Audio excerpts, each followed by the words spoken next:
Officers and firefighters in Rock County, Wisconsin, respond to a catastrophic multi-vehicle crash on the highway, resulting in a car being split completely in half by a snowplow. As a multi-casualty incident unfolds, officers need to find out what exactly happened and hope that everyone survived. I don't have much of a story, other than he knows most of it. Okay. Is your car's up there? We're right there. Okay. Are you able to sit in your car, stay warm? Yeah. Okay. Just have a seat in your car and I'll come talk to you in a minute, okay?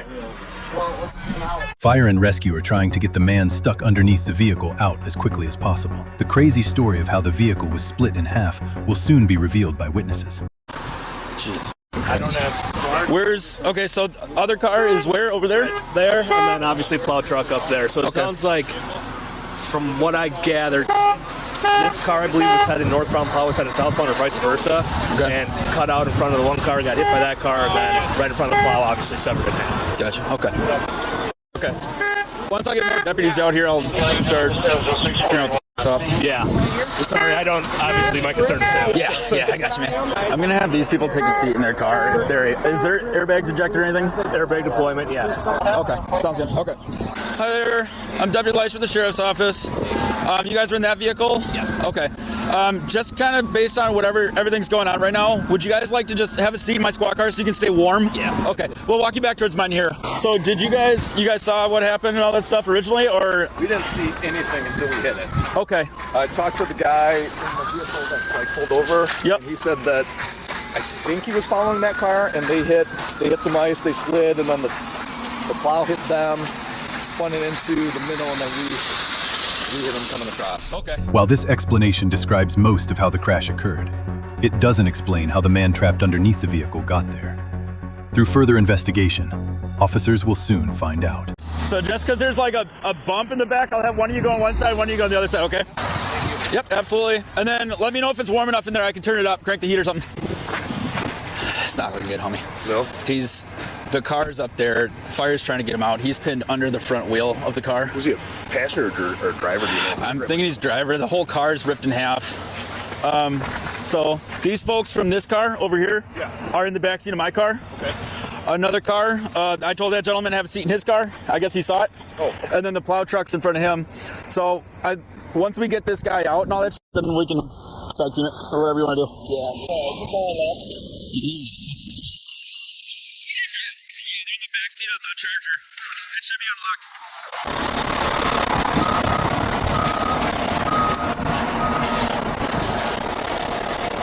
We got nobody else laying on this field, right?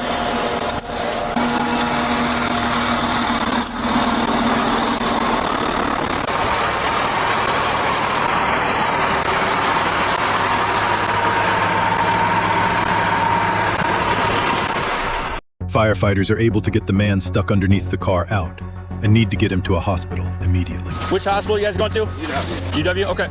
He was northbound, both other vehicles are southbound. Okay. I'm going to do a walk through this other field, just make sure no other buddies laying out there. But let's just spread out like 25 feet apart and to go that way. All right, so let's take it north, because that's the other half of that car. I think those pieces are old, but there's pieces of the car out there. As I say, remember to look up. always surprise you. You want him taking crash report? We'll just start getting statements. Yeah. Okay. Alrighty. I'm sorry it took so long. You just kind of It's all right. a little bit of a cluster going on here. You guys? The car that crashed Okay. was going eastbound. The black one? Yep. And they started to fishtail, and they came around, caught the front of the plow truck With the front end or the back end? with the back end. Okay. And then flung the back end of the car over there, and they came to rest right about where the fire truck is, Okay. facing that way. Facing back northbound? They were shooken up, but they were both fine. Okay. And then the car that's in the ditch way over there Yep. was going eastbound as well. Okay. Couldn't see them or anything because they didn't have any lights on. Gotcha. At the front of them, that's when the driver came out.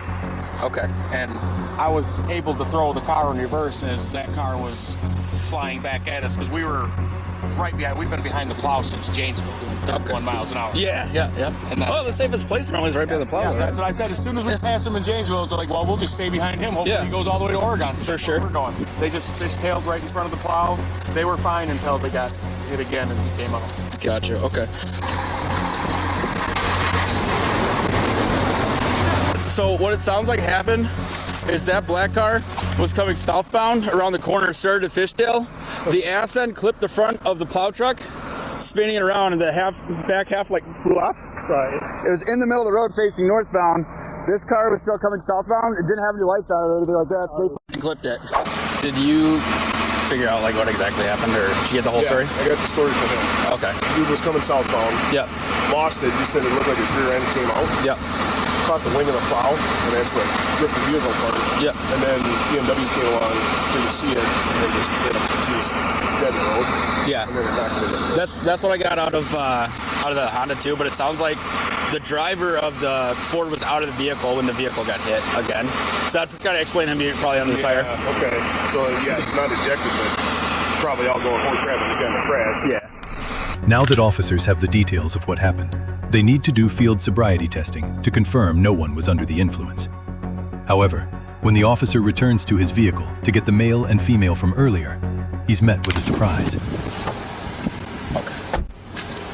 Do you have anybody sitting in your car? No. Need somebody?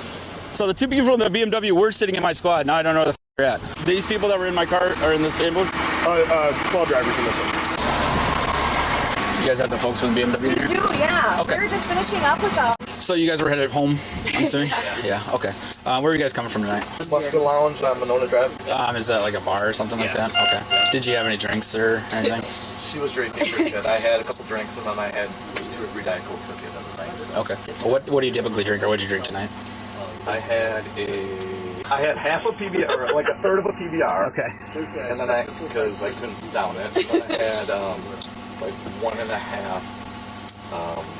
like 5% alcohol beers. Okay. Do you feel like you're under the influence or anything at this time, or anything like that? Okay. Just kind of based on what's going on tonight, I'm going to ask that you do standard field sobriety testing, and as long as you're good to go home tonight. Okay. So if you guys are good, I'll have you step out, and then we'll go through that process real quick, and then we'll get you on your way. Okay. I'm gonna try to get this with you as fast as possible here. The rain's coming this way. I'll have you face this way. Face this way. Okay. Yeah, so the rain's not hitting you in the face, okay? Yep. Do you have any kind of like knives on you or anything like that? Nope. All right. So first part is an eye exam. Just look at the tip of my finger, okay? Mm-hmm. And following with your eyes and your eyes only. Yep. Remember keeping your head still. Mm-hmm.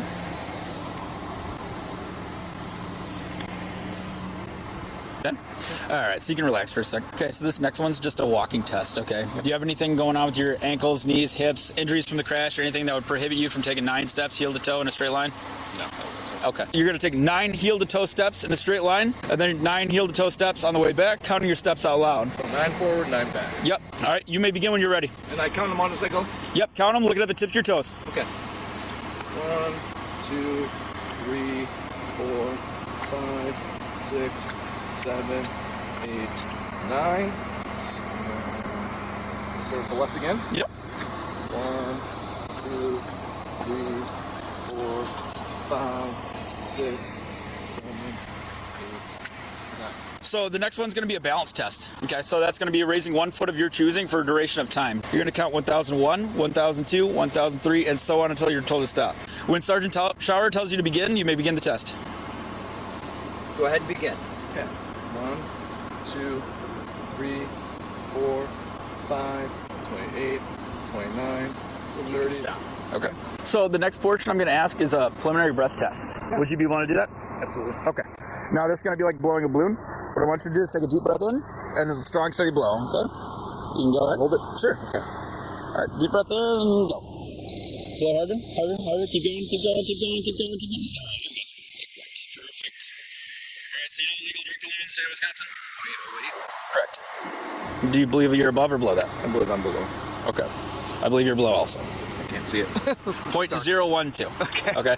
So obviously, like you said, you had a couple drinks about a couple hours ago. Yeah. You're not going to be placed in custody for OWI or anything like that tonight. I just had to verify based on the crash for all of our information. Okay. So as long as, do you have any questions for us or anything like that? No. Okay. To help explain what took place, the vehicle made a right turn onto the highway and started fishtailing because of icy road conditions. After that, a passing snowplow struck the car, cutting it completely in half. The rear portion was launched into the field, while the front portion stopped in the roadway, with the driver still inside, unharmed. The driver then got out of what remained of the vehicle. At that moment, because of reduced visibility, another vehicle carrying the male who was field sobriety tested drove straight into it, sending the front portion and the driver into the field, trapping the driver underneath it. We were able to separately confirm that everyone involved survived, and it was confirmed that no one was under the influence while driving.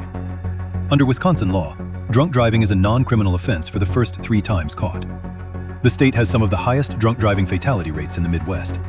Whether it's weather conditions or choosing to take an Uber, it's extremely important to drive responsibly. What's more dangerous on a highway speed, or the moment you think the danger is already over? This isn't about blame. It's about how fast the margin disappears because ice steals traction, visibility steals time, and metal doesn't care who did everything right. One bad angle, one movement, and the road resets the rules. Defensive driving isn't just about being cautious, it's actually survival math. It's knowing that getting out of your car can be more dangerous than staying inside because crashes don't end when the impact stops.